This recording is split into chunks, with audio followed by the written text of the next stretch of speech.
Coba ibu biar rasanya pinggangnya gimana rasanya? Enak? Biduan, enak ya. Sakit-sakit yang ini tadi, yang tulang belakang. Biduan tak? Ini Capek. Tapi yang sakit di tulang belakang tadi apa? Biduan, sudah sebenarnya. Iya kan? Nanti butuh pengulangan.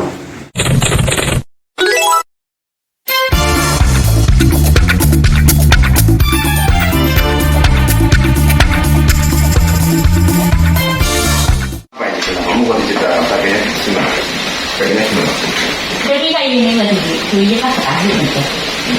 Coba, cerita. Biasa ini kan, kadang perutnya kadang juga itu.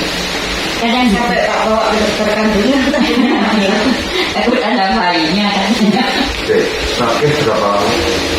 Sudah hampir 2 tahun. Hampir 2 tahun. Awalnya bagaimana keluhannya?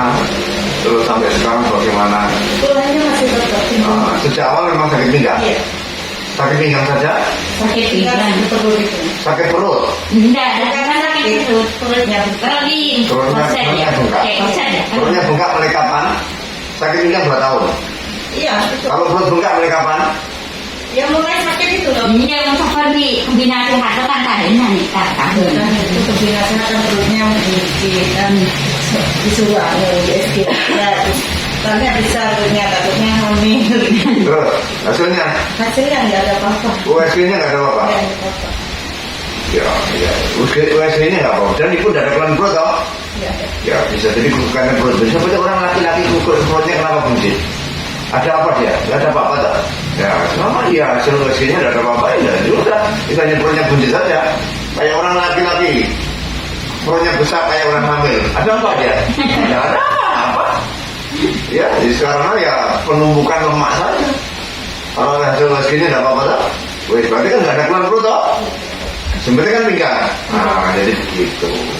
Kecuali hasilnya ada indikasi tumor, ada indikasi akibat penumpukan cairan, beda lagi. Kalau ada terkait dengan perut buncit, ada penumpukan cairan, ada problem di ginjalnya, ada problem di jantungnya, ada problem aliran darah yang tersumbat. Tapi bukan baik-baik saja toh. Perutnya, napasnya tidak ada masalah. Sudah. Wes jangan dipikirin. Terus sebenarnya nggak ada keluhan. Soalnya beliau ada sesak napas dan ada pembesaran organ, ada tumor di ususnya. Itu menjadi masalah. Ada penumpukan cairan, namanya asites ya. Asites itu ada orang perut buncit dan itu akibat problem ginjal bisa ya. Ya selama semua baik-baik saja, hasil labnya normal tak? Sudah ketemu saya, lalu saya putusi, beres. Ya, lama ada keluhan, ya. Jadi hanya masalah perut buncit saja, tetapi bukan sebagai suatu penyakit sebenarnya. Karena ya banyak sebab, ya kurang olahraga, perutnya atau lemaknya menumpuk, ya. Ya, orang sudah segini senam perut ya terlambat. Gue malah tambah goyang gak waras-waras. Ya, seperti maksud saya. Ya. Nah, nanti diberesin itu perkara nanti sudah sakit tinggalnya disembuh, itu mau senam perut enak ya. Nah, nanti perutnya biar mengecil. Ya, kalau cuma buncit gak ada penyakit enggak. Ya toh, yang penting kan nggak ada indikasi tumor, nggak ada indikasi kanker, nggak ada indikasi asites. Asites itu perut buncit akibat bengkak, memang bengkak penyakit, penumpukan cairan akibat darah nggak lancar. Tapi kok kadang ngerasa nggak enak perutnya gitu ya? Ini kadang diri gini tuh, kalau dibuka koset tuh, ya kan kayak berat mau jadi. Yang berat kan pinggang itu perutnya tak? Bukan di sini nih. Harus jelas tuh, karena penanganannya data keliru, penanganan keliru. Ya, betul, harus jelas. Jadi spesifik, prinsip keluhan itu harus valid. Spesifik, valid, ya spesifik, jelas, penanganan jelas. Ya, keluhan jelas, dia penanganan itu nggak jelas. Ya, dari sudah ini pinggang. Mengenai perut, ya nanti saya lihat ya, saya lihat. Bisa jadi perut membengkak itu ada juga namanya asites ya, di dalam medis itu adalah penumpukan cairan akibat sebenarnya darah tidak lancar. Karena tidak lancar penumpukan cairan. Biasanya kalau ada problem asites, kakinya juga bengkak, kaki nggak bengkak toh? Wes, nggak usah dipikirin. Nggak mungkin perut bengkak, kaki normal. Itu kalau penumpukan cairan. Kalau orang perut bengkak karena penumpukan cairan pasti kakinya bengkak. Gak mungkin orang tiba-tiba numpuk di perut, kaki belum bengkak. Sebelum naik ke perut itu kaki bengkak dulu. Kalau itu problem masalah darah. Ya nggak mungkin itu. Orang tiba-tiba ada bengkak perut, sementara kakinya nggak ada bengkak. Berarti kan orang problem ginjal, kakinya bengkak, perutnya bengkak. Nggak mungkin perut bengkak, orang ya kaki perut bengkak, kaki normal, nggak mungkin. Ya itu dipahami. Jadi perlu paham ya, mas. Kita menganalisa suatu masalah itu juga nggak anu ya. Dan supaya ibu tenang, guys. Nggak ada masalah, kecuali enggak sakit nih? Enggak. Sakit. Jadi itu begini. Ini pernah di MRI apa enggak ini? Foto MRI? Pernah. Hasilnya ini? Ada di situ. Ambil.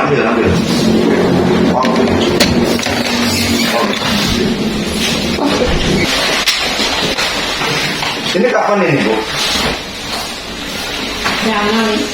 Lama itu berapa lama? Berapa tahun? Berapa bulan? 1 tahun lah ya. Iya. Ini Ada tanggalnya. oh iya. Rumah sakit Bina Sehat. Ada buku bacaan. Oke.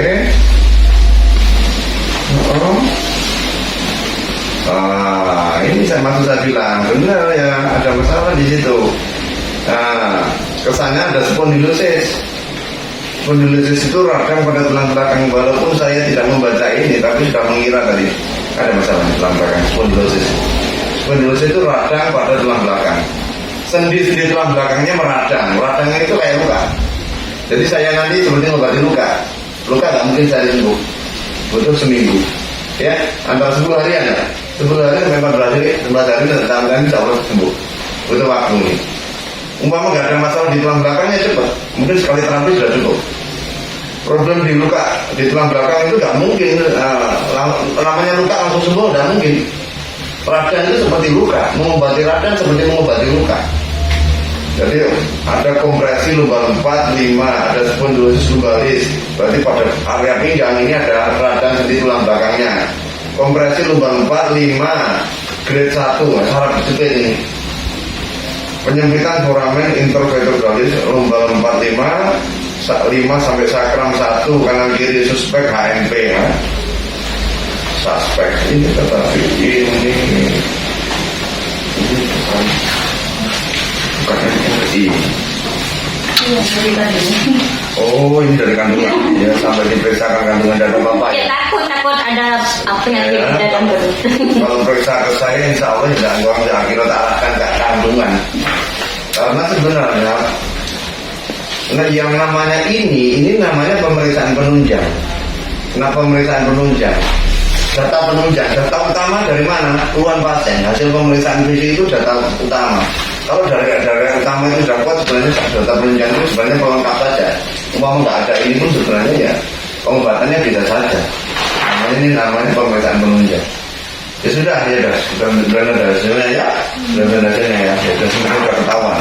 Jadi benar memang ada lumbalis, ada spondylosis, ada ini yang saya bilang tadi, ada masalah tulang belakang. Benar memang di area itu.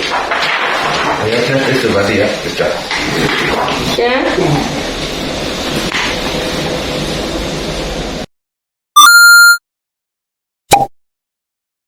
Barat kan?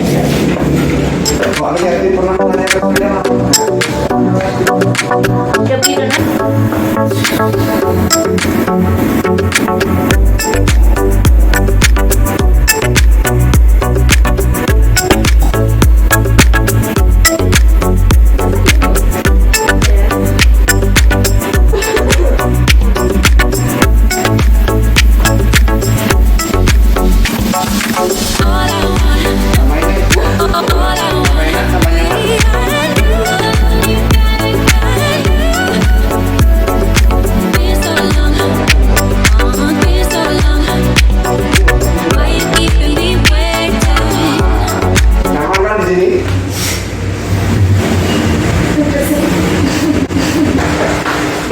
Coba ibu biar rasanya pinggangnya gimana rasanya? Enak? Bedoan, enak ya. Sakit-sakit yang ini tadi yang tulang belakang. Videoan kah? Ini tadi capek. Capek. Tapi yang sakit di tulang belakang tadi ya? Videoannya sudah terdengar, ya kan? Kan nanti butuh pengulangan yang gerakan kanan kiri nyamping terus, ya. Pakai kayu yang tumpul, ya pagi sore, pagi setengah jam, sore setengah jam, paling 1 jam pagi 1 jam diulangi saja. Demikian setiap hari kami mencarikan teknik-teknik terapi penyembuhan cepat untuk banyak penyakit, sehingga ketika suatu penyakit diterapi dengan cara yang benar maka dia akan segera sembuh.